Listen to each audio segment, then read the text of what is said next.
ça. Et de l'île d'Orléans jusqu'à la Contrescarpe.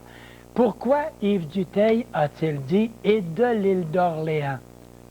C'est que vous savez très bien que Félix Leclerc demeurait à l'île d'Orléans.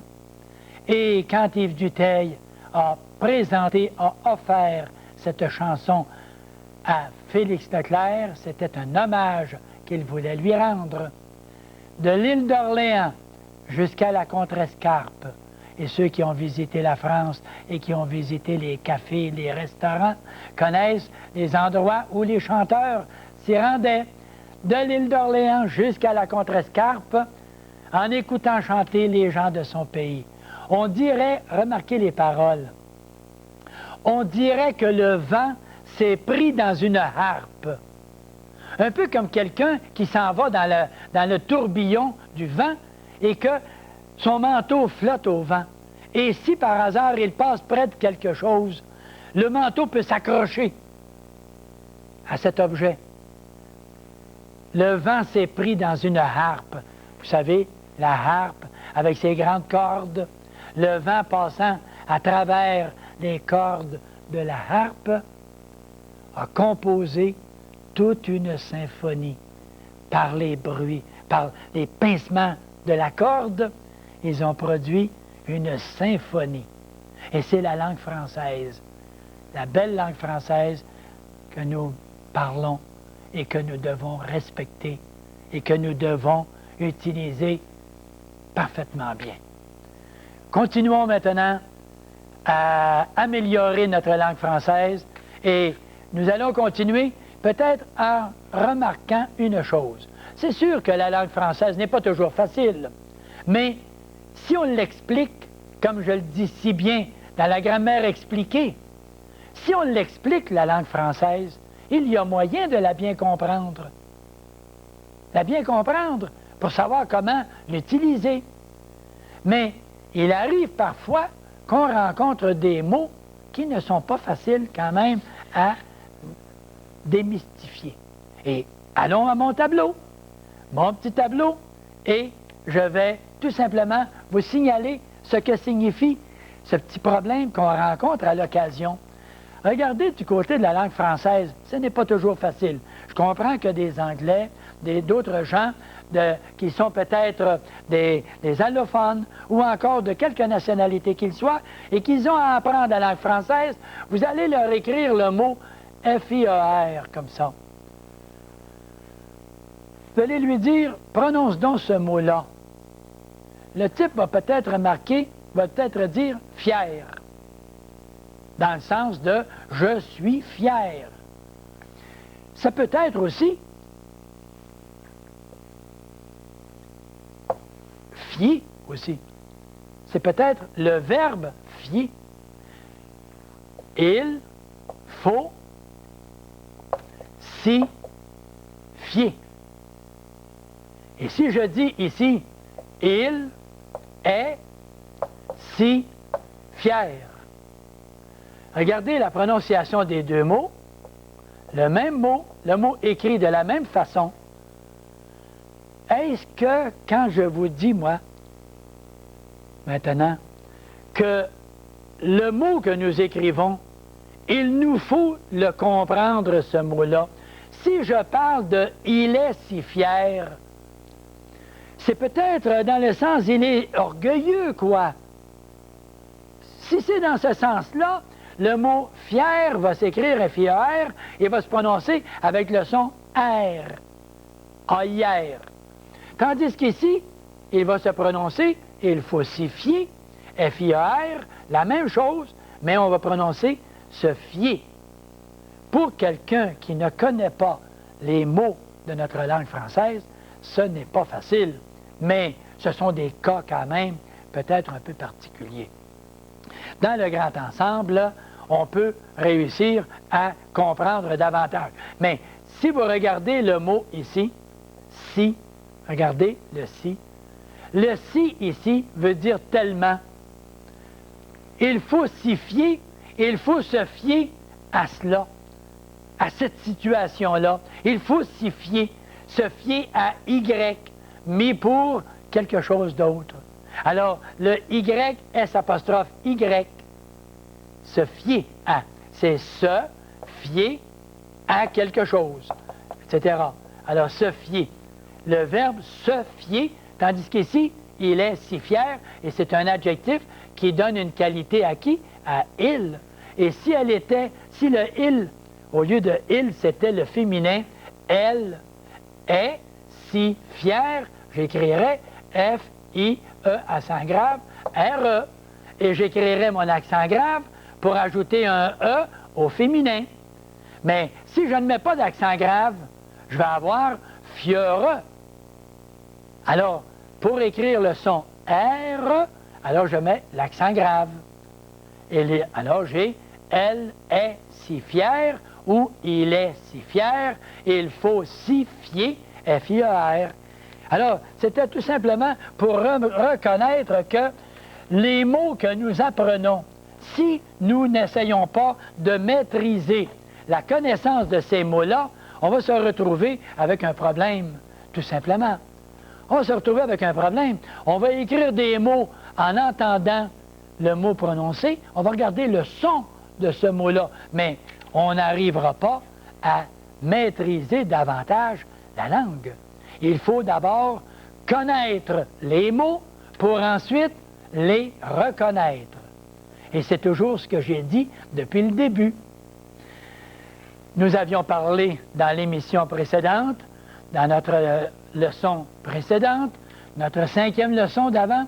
Aujourd'hui, nous en sommes rendus à notre 6e leçon.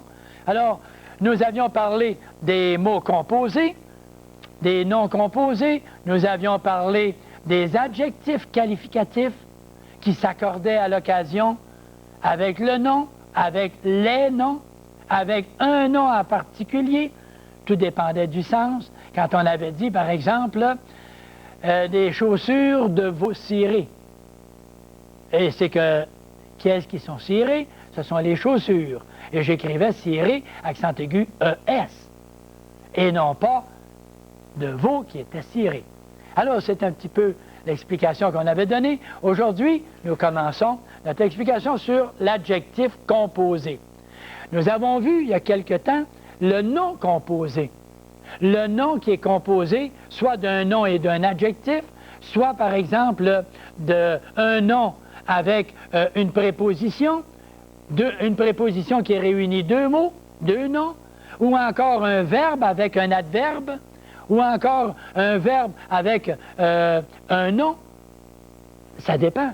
On avait vu ça dans notre leçon, la leçon précédente. Là, maintenant, nous venons avec ce que nous appelons l'adjectif composé. Un adjectif simple, c'est l'adjectif qualificatif, le mot fier que j'avais écrit tantôt. Alors, quand je dis, ça c'est un adjectif qui est simple. Simple, c'est-à-dire qu'il n'a qu'un seul mot.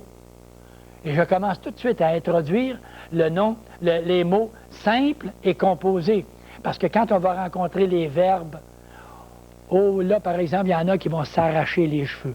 Ils vont s'arracher les cheveux puis ils vont dire « Ah, ça, Marcel, les verbes, moi, je comprends pas ça. J'ai jamais compris ça. » Attendez, on va y arriver avec simplicité. Ne vous inquiétez pas, les verbes vont venir après les pronoms. Là, nous voyons les adjectifs, nous verrons les pronoms et ensuite, nous entrerons dans la valse des verbes. Et là, ce sera une valse de Strauss, une valse de Marcel, plutôt qu'une valse de Strauss. Alors, les noms composés, les adjectifs composés, composé veut dire formé de 2 mots ou de 3 mots.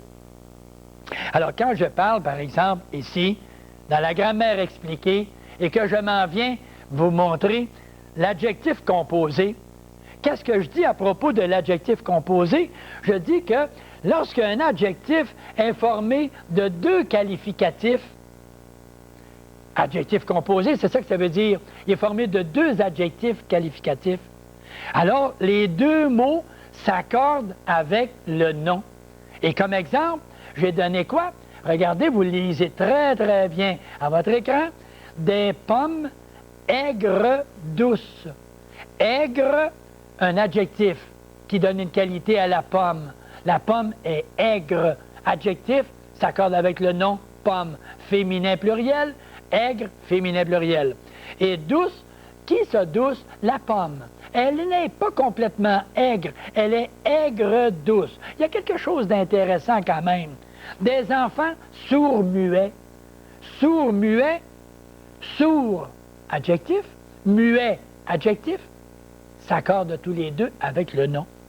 Et des premiers-nés, les premiers-nés, premier, adjectif, et le mot né, adjectif, s'accorde avec le nom. Alors, si je vois, par exemple, en dessous, et là, je vous invite à être bien attentif à ce petit point, ici, comme adjectif, l'adjectif nouveau-né. Là, il faut bien comprendre une chose, cet adjectif fait exception à la règle. Et ça, c'est une décision qui a été déjà prise et qui nous crée souvent des embêtements. Des nouveaux-nés, des enfants nouveaux-nés, veut dire des enfants nouvellement nés. Alors, nouveau est un adverbe dans ce sens-là. Mais ce que je trouve de malheureux, c'est que quand je vais vous dire, par exemple, des nouveaux mariés, je vous entends tout de suite, je vous ai entendu, vous l'avez dit. Mais oui, mais ça veut dire des personnes nouvellement mariées. Je le sais que ce sont des personnes nouvellement mariées. Mais l'adjectif nouveau va s'accorder et le mot marié va s'accorder également. Et même, il n'y aura pas de trait d'union entre les deux. Et revenons à notre tableau, si vous me le permettez, juste un petit instant, pour que votre mémoire visuelle, je suis je suis fortement préoccupé à cette attention de la mémoire visuelle. C'est beau la mémoire de l'esprit, mais la mémoire visuelle, en voyant ici des nouveaux mariés, nouveaux X mariés S, pas de trait d'union, des nouveaux convertis, nouveaux X convertis S, et des nouveaux venus, nouveaux X et venus S. Notez que dans ces cas, les noms composés, les mots composés, ce ne sont pas des noms, ce sont des mots. Qu'est-ce qu'il y a? Ils n'ont pas de trait d'union. Ça, c'est peut-être le petit problème où je suis un petit peu gêné, là. Je suis gêné. Vous devez vous apercevoir que je rougis, là, parce que je vous dis souvent que le français, c'est une affaire de bon sens et de logique. Et là, vous venez de me lancer le petit affront en me disant, Marcel, tu n'as pas toujours raison quand tu nous dis que le français, c'est une affaire de bon sens et de logique. Parce que tu viens de nous dire que les nouveaux-nés, nouveau veut dire nouvellement nés, ça s'accorde pas avec un trait d'union. Et quand je dis les nouveaux convertis, pourquoi que ce ne serait pas les nouvellement convertis, les personnes nouvellement converties? Je le sais. Mais, qu'est-ce que vous voulez? L'Académie française a décidé ça. Vous vous souvenez, la semaine dernière, je vous avais donné une petite lettre à ce sujet-là. Quelques mots, quelques phrases.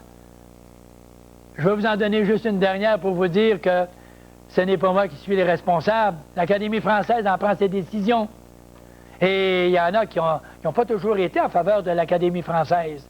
Je vois ici une parole de Georges Bernanos. Et ça, je fais une petite digression pour essayer de me disculper, là, devant l'histoire du bon sens et de la logique dans le français, là. Mais dans un cas comme celui-ci, je suis un peu malheureux. Les nouveaux-nés, pas d'X, adverbe, et puis avec un trait d'union. Les nouveaux venus, avec un X, pas de trait d'union. Les nouveaux convertis, un X, pas de trait d'union.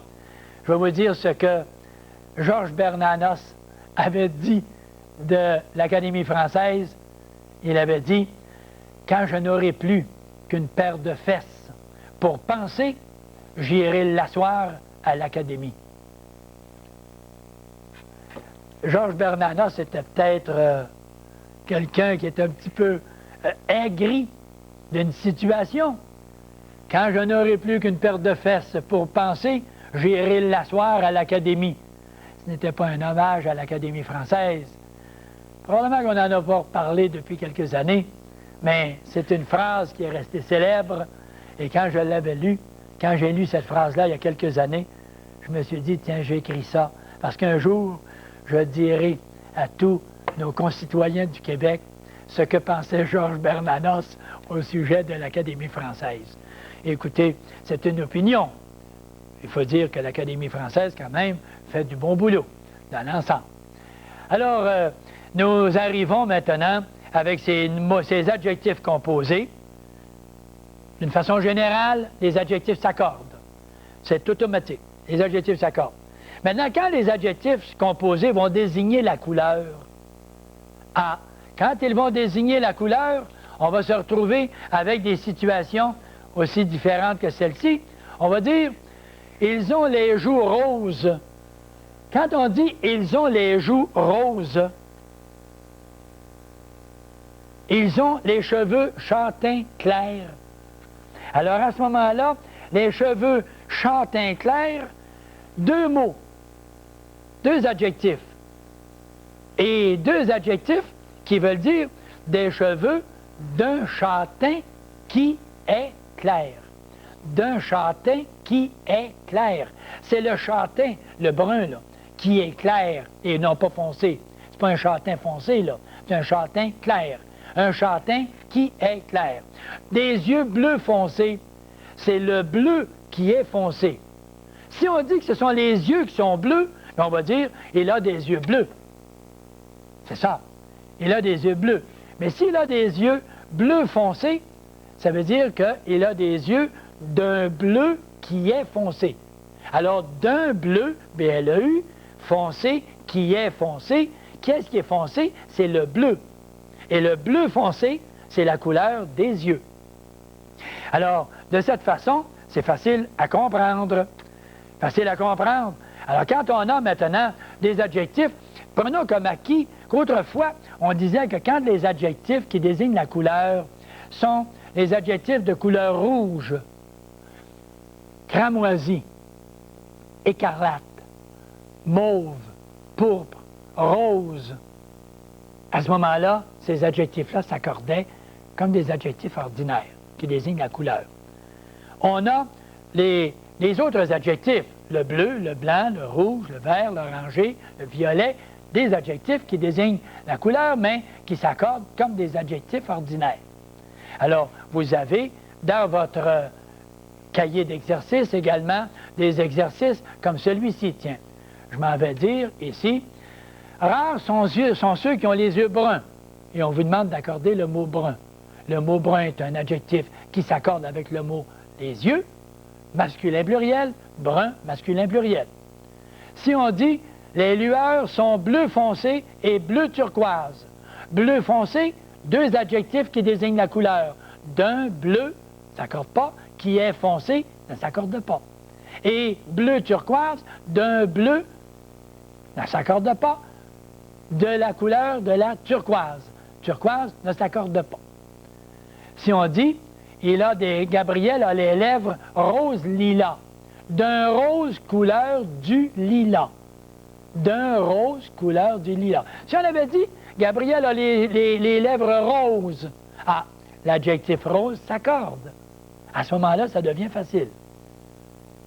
Ces robes bleu ciel ont surpris l'entourage. Ces robes bleu ciel, d'un bleu couleur du ciel. Le bleu du ciel. Là. Alors, bleu ciel, non composé, désignant la couleur, et sont tous les deux invariables. Alors, cahier d'exercice qui correspond exactement à la théorie de votre grammaire expliquée. Maintenant, il arrivera un petit détail avant de faire une petite intermission de quelques instants. Nous parlons de temps en temps de mots et nous disons, as-tu vu la dame? Elle a des rubans orange à sa robe. Des rubans orange. Ruban est un nom. Orange, bien, jusqu'à dernière connaissance, là, le orange, c'est un nom. L'orange, c'est un fruit. Et c'est la couleur de l'orange. Donc, quand j'ai un objet comme ça, ou des rubans orange des rubans de la couleur de l'orange. Et le mot orange, qui est un nom, ne s'accorde pas à ce moment-là, tout simplement. Quand on va dire « Pierre a cueilli des fruits marrons », on n'a pas dit des marrons. Les marrons, ça, c'est un fruit. Le marron, qui vient du marronnier. Eh oui. Mais quand on dit « Pierre a cueilli des fruits marrons », des fruits sont de la couleur du marron. Donc, c'est des fruits plutôt bruns. De la couleur du marron. Et le mot marron est un nom. Mais comme on veut signifier de la couleur du marron, le mot marron ne s'accorde pas.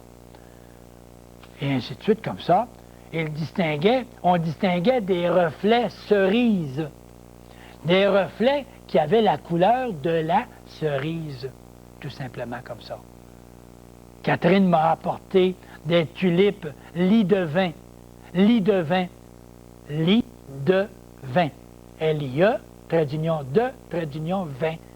De la couleur de la lie du vin. La lie du vin, c'est qui reste au fond d'une bouteille parfois. Alors, des tulipes lit de vin. Plutôt foncé, plutôt violet. Alors, lit de vin, adjectif invariable. Un adjectif qui désigne la couleur. Alors, sur ça, je crois qu'on a solutionné le cas de l'adjectif composé. L'adjectif composé qui va s'accorder à quel moment?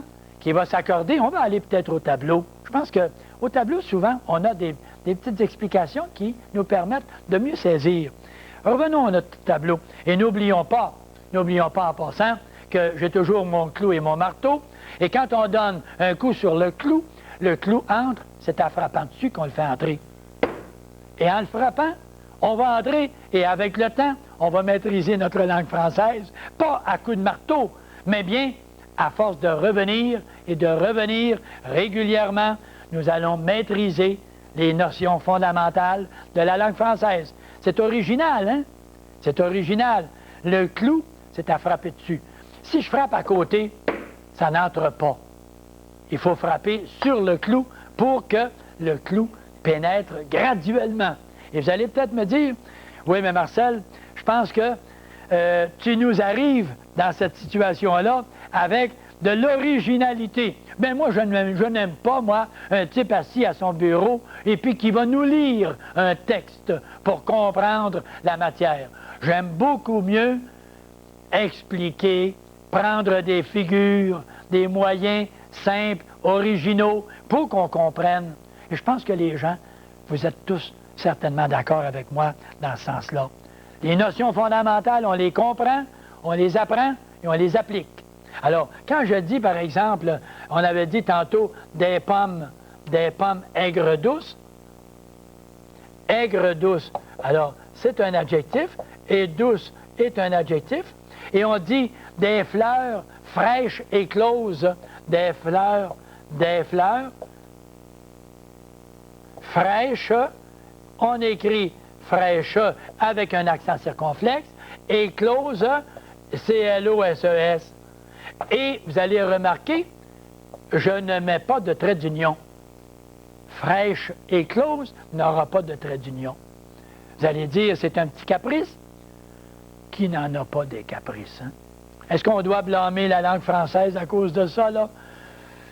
La langue française a ses petits caprices, mais quand ce sera simplement une faute que vous ferez comme ça, là, la majorité des gens ne remarqueront pas la faute.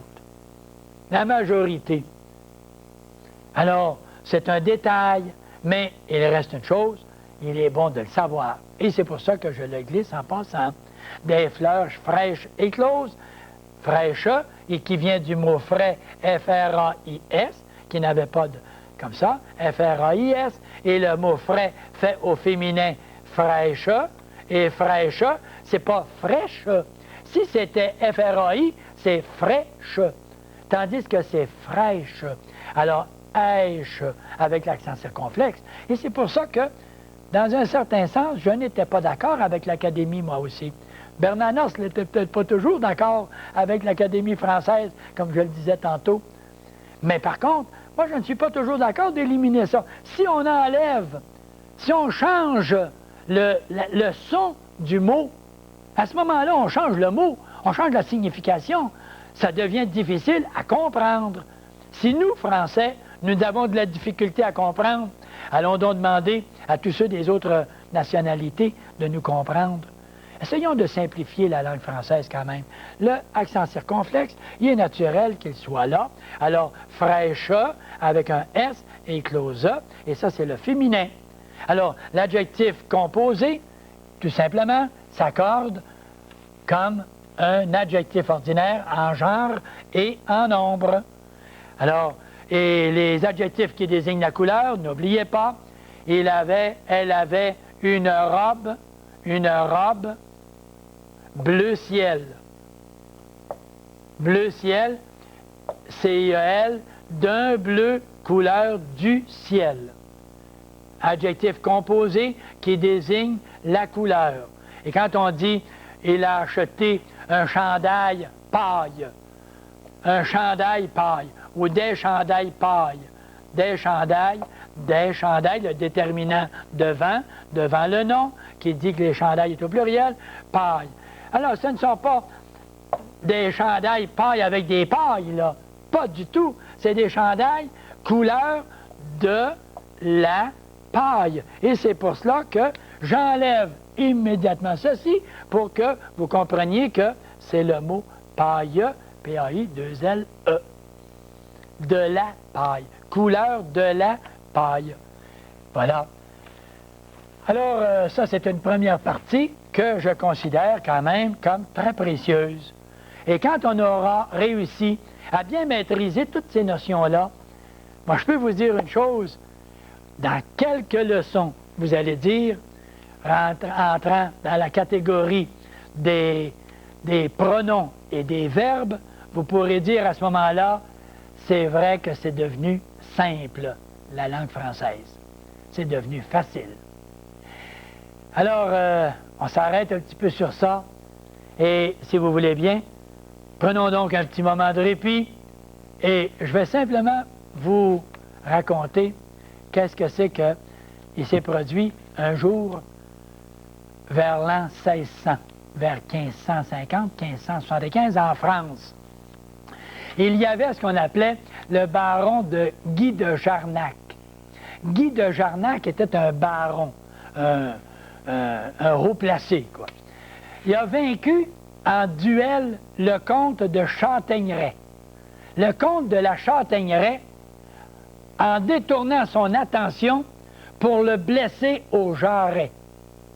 Alors, ce qui est arrivé, c'est que le comte était tellement furieux qu'il avait été vaincu. Il a tombé, il a chuté, quand l'autre est arrivé un peu de façon traître. Un coup à l'arrière des genoux, il a fait crouler le comte de la Châtaigneraie. Et ce qui est arrivé, c'est qu'ayant perdu, il a été blessé et il a dû recevoir des pansements. Et les pansements, tellement fâché, tellement orgueilleux, il a décidé d'arracher ses pansements à un moment donné et il s'est produit une infection. Et il est mort à la suite de cette infection. Son orgueil l'avait mené à la mort. L'expression « un coup de Jarnac », vous savez ce que ça veut dire? On emploie ça des fois, l'expression « hey, ça c'est tout un coup de Jarnac, ça ». Un coup de Jarnac, c'est un coup de traître. Un coup qui a été donné sans être annoncé, sans que quelqu'un peut-être soit pris de face. Il a été pris d'arrière, par l'arrière. Il a été distrait. L'autre lui flanque un coup directement à l'arrière du genou. Il le fait crouler, il l'écrase et il devient vainqueur. Le comte, le duc de Jarnac. Le baron de Jarnac, plutôt. Alors, il a gagné. Mais par contre, on appelle ça un coup de Jarnac. C'est un petit coup de traître qui a été porté.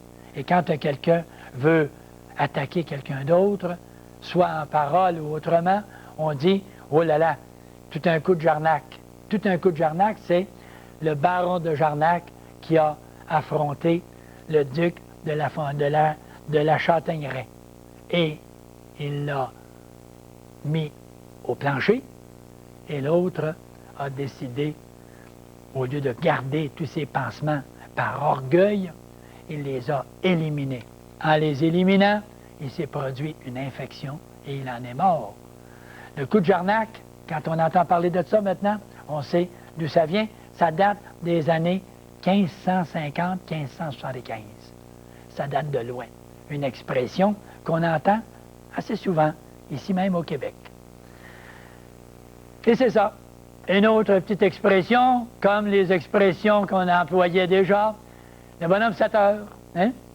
La bécosse, le kangourou, qu'est-ce que c'était que ça, etc. On aura l'occasion de parler de la poubelle aussi un bon jour. Et quand on parle, tiens, je vais vous dire tout de suite, la poubelle, juste en passant, on va le glisser.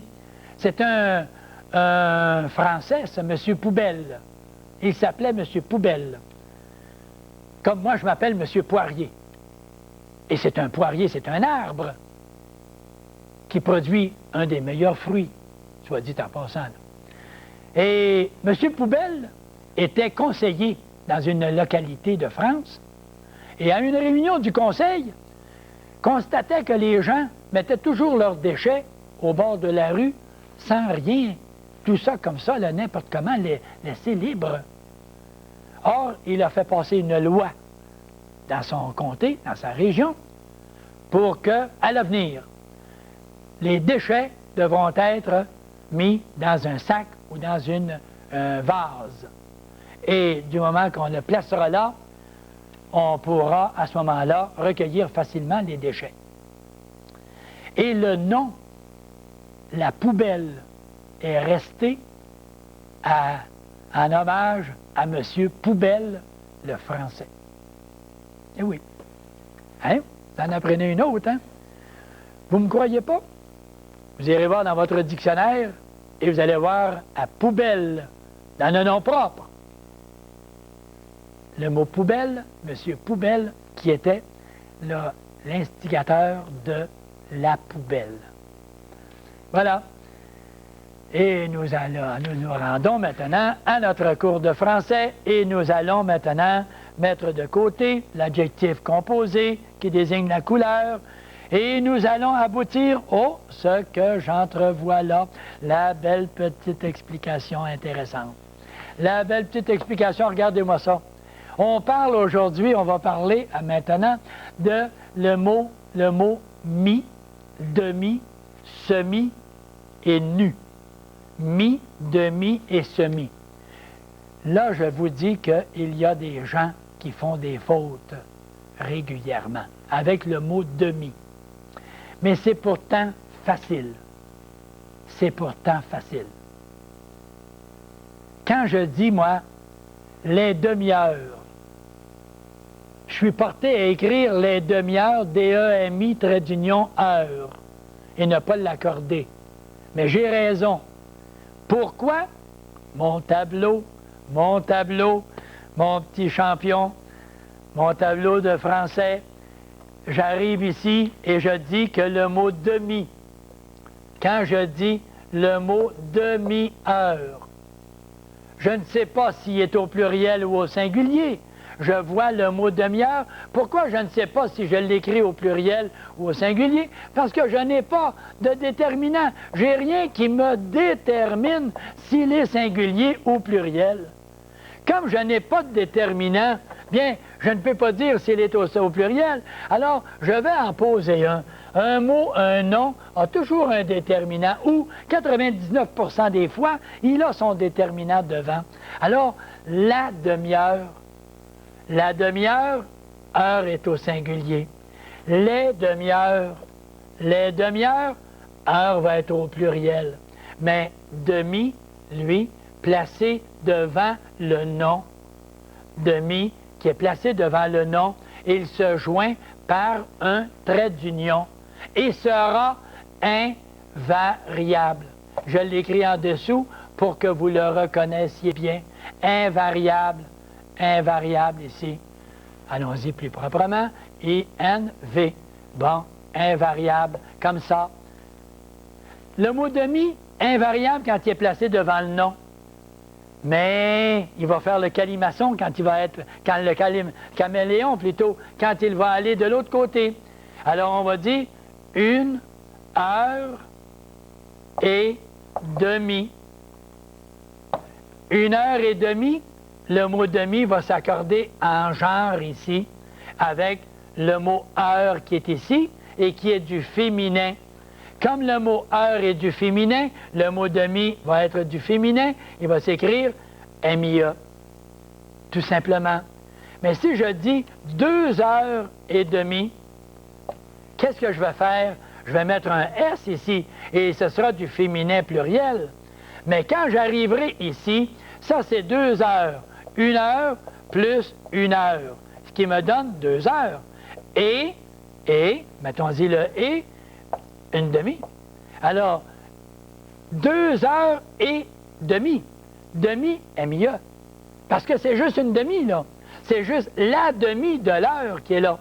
2 heures et la demi de l'heure. Alors, 2 heures et demie, MIA, à ce moment-là. Si j'avais dit, j'ai pesé le paquet et il pesait 5 kilos et demi. Le mot kilo est un nom du masculin pluriel. Mais demi, lui, il va s'accorder à qui? Avec qui? Avec le nom. Il va être lui aussi du masculin. Mais quand il est placé après le mot, le nom, le mot demi placé après le nom, il va s'accorder seulement, qu'on a dit tantôt, en genre seulement. En genre seulement. Ce qui veut dire qu'il va rester masculin parce que ça veut dire quoi? 5 kilos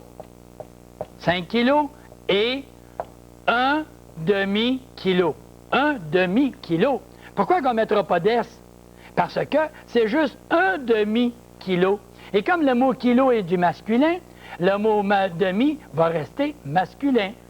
Tout simplement comme ça. C'est clair pour ça? Vous avez ça là en toutes lettres sur votre tableau. On le reverra même tantôt.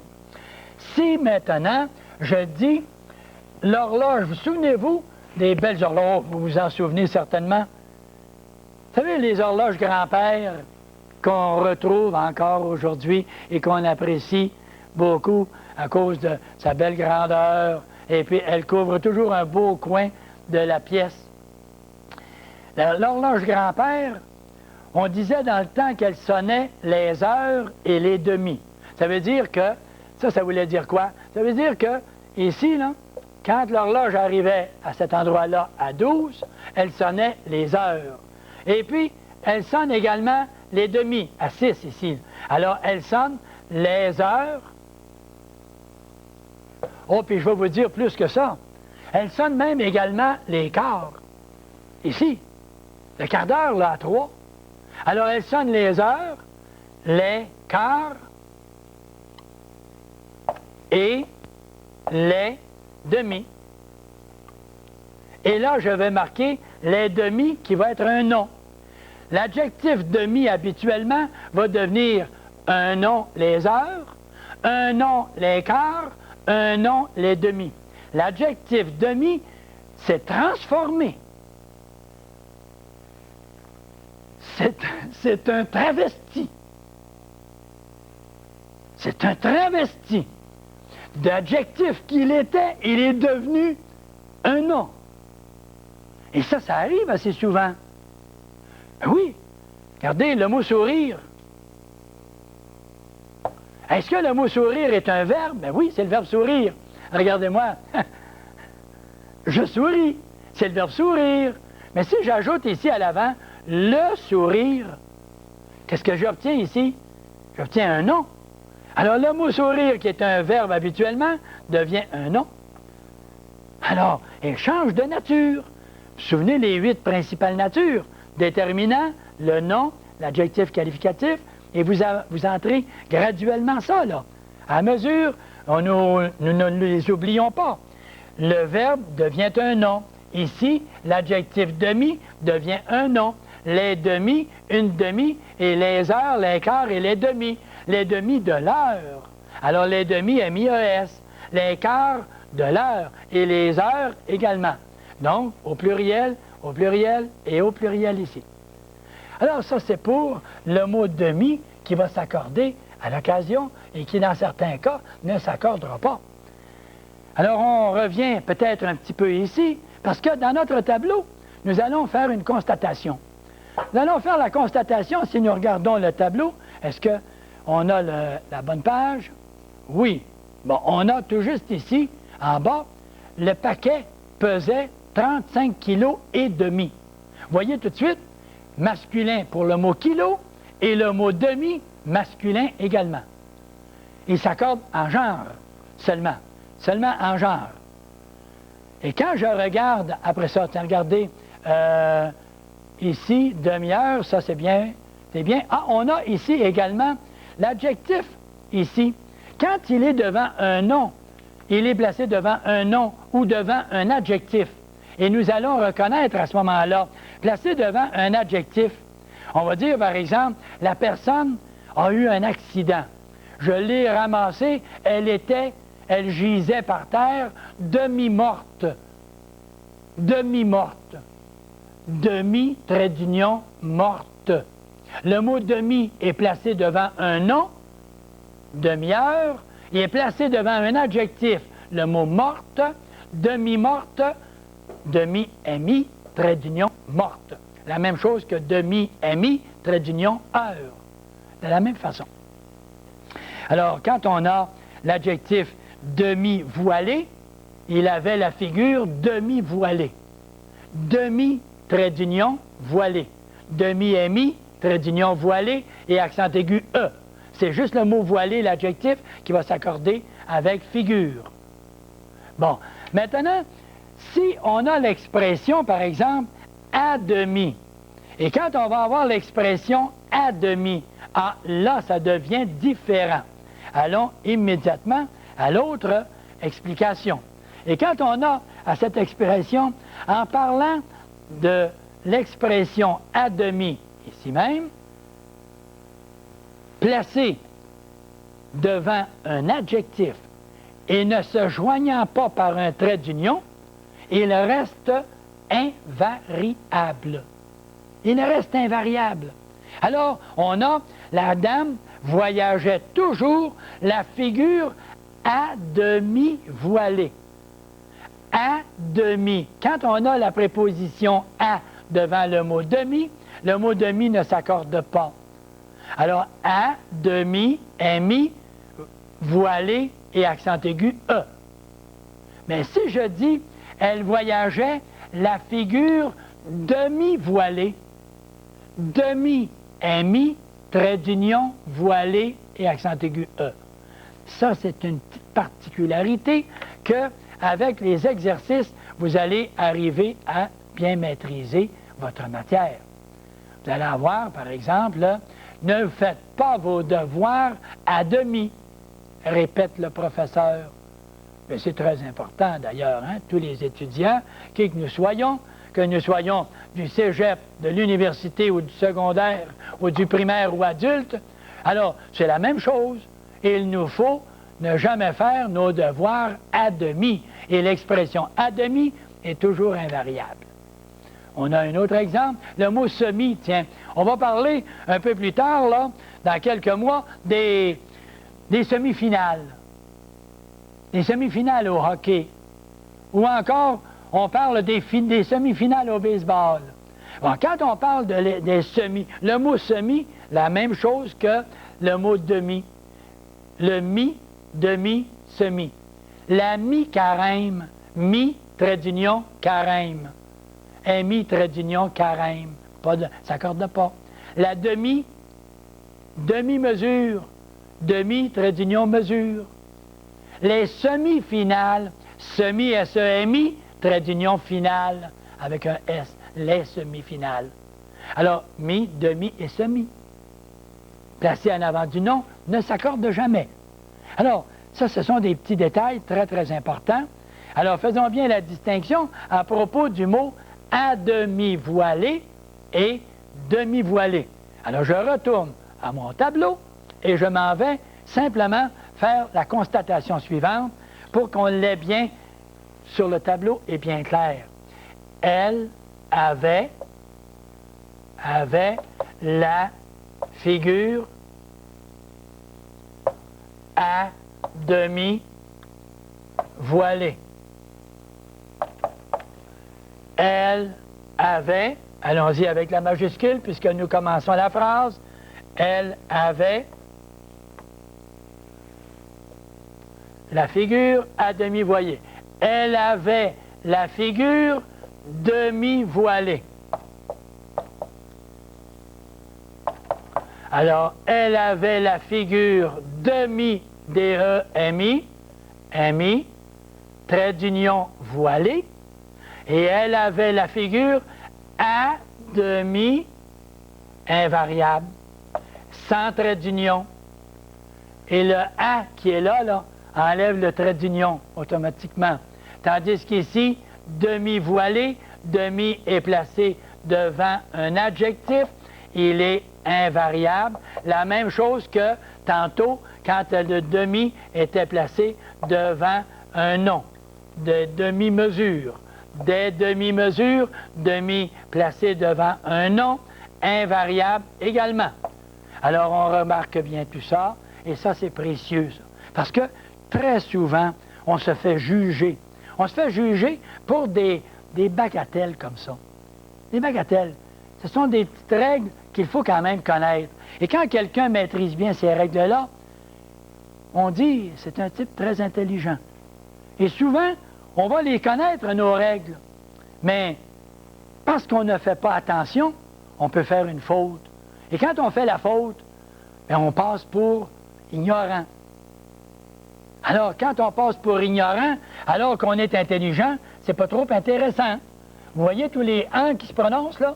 Alors, faisons bien attention à chaque fois que nous utilisons notre crayon, notre stylo, dans un travail quelconque, dans un écrit quelconque, habituons-nous à faire attention. Pour une raison. Moi, je suis intelligent, mais si je ne fais pas attention, je vais passer pour un ignorant, parce que je vais faire une faute. Et je vais passer pour un ignorant, même si je suis intelligent. Mais si je ne suis pas intelligent et je fais attention, je peux peut-être ne pas faire de faute et passer pour intelligent. C'est vrai. Alors, moi, je vous dis, prenez toujours vos précautions quand vous écrivez. Vous faites une faute, vous êtes peut-être intelligent, mais vous allez passer pour ignorant. C'est tout. Alors, prenez vos précautions. N'acceptez pas des demi-mesures. Demi, trait d'union, mesure, R-E-S. Et le dernier mot, pour terminer notre leçon, on va parler du mot nu. Non pas qu'on va parler de nudité, mais on va parler du mot nu pour savoir si le mot mi, demi, semi, nu, nu, s'il s'accorde. Alors on va regarder pour le mot nu ici. Et le mot nu est un mot qui est placé devant le nom et il se joint par un trait d'union, puis lui aussi est invariable de la même façon que l'adjectif, que le mot demi tantôt. La même chose, il est invariable. Exemple, nous avons marché nu-pieds sur la plage. Et quand il est placé après le nom, là, il est différent du mot demi. Là, quand il est placé après le nom, il va s'accorder en genre et en nombre. Alors, ce qui veut dire que le mot nu, quand il va être placé après le nom, il pourra s'accorder en genre et en nombre. Exemple, on a marché les pieds nus, les jambes nues, N-U-E-S, les jambes nues. Nu va s'accorder en genre et en nombre.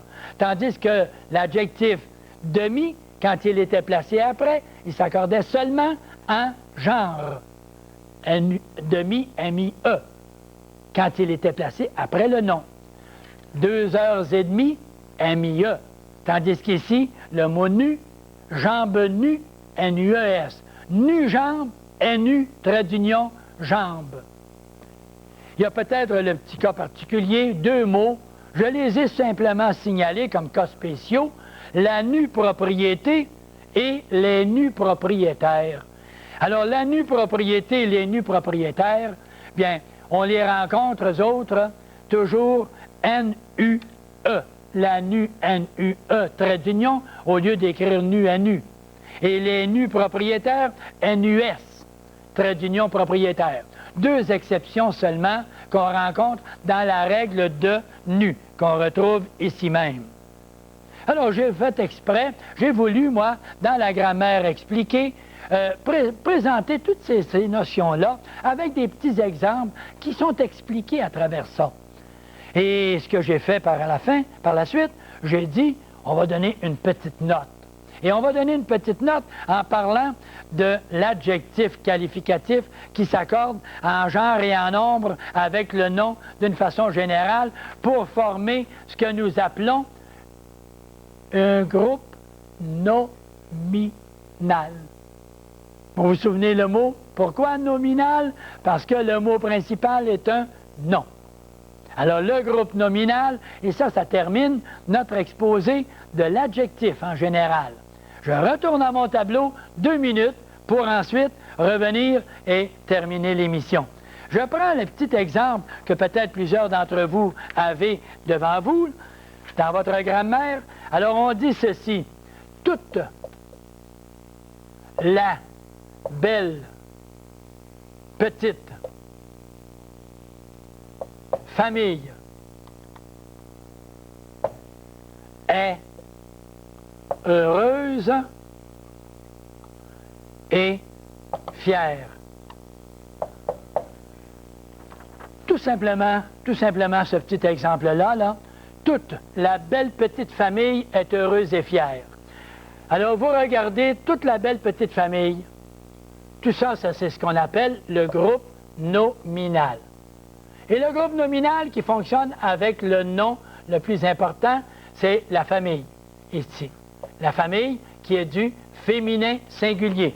Alors, si le mot famille est du féminin singulier, le mot petite sera du féminin singulier, un adjectif qui donne une qualité.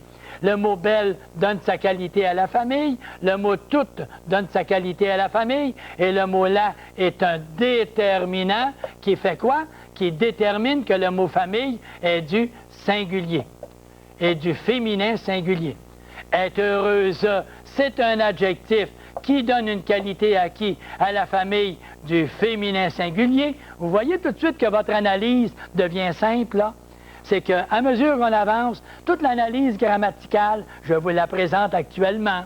Et fier, vous avez l'adjectif fier qui est du féminin singulier. Et le mot « et » qui est ici, qu'est-ce qu'il fait? Il réunit un adjectif qualificatif avec un autre adjectif qualificatif. Quand deux mots de même nature sont réunis par un mot, on appelle ça une conjonction. Et là, je gage, moi, qu'il y a des individus,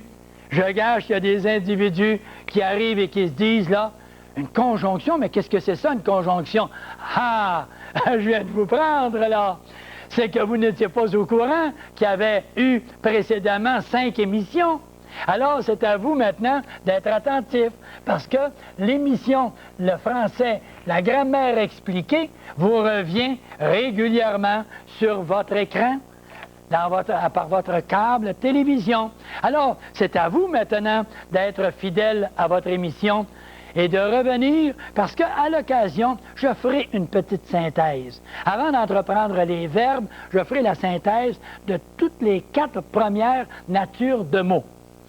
Et c'est un petit peu sur ça que nous allons terminer notre émission actuellement, puisque la toute dernière minute est une minute où je vous rappelle, mes chers amis, que la grammaire expliquée, que je replace ici, puisque c'est la grammaire expliquée, celle que j'ai préparée spécialement pour vous, elle est faite dans un but de vous simplifier la vie et de lire en comprenant les règles que je vous expose, que vous pouvez vous procurer dans toutes les librairies de la province et de votre région, quoi.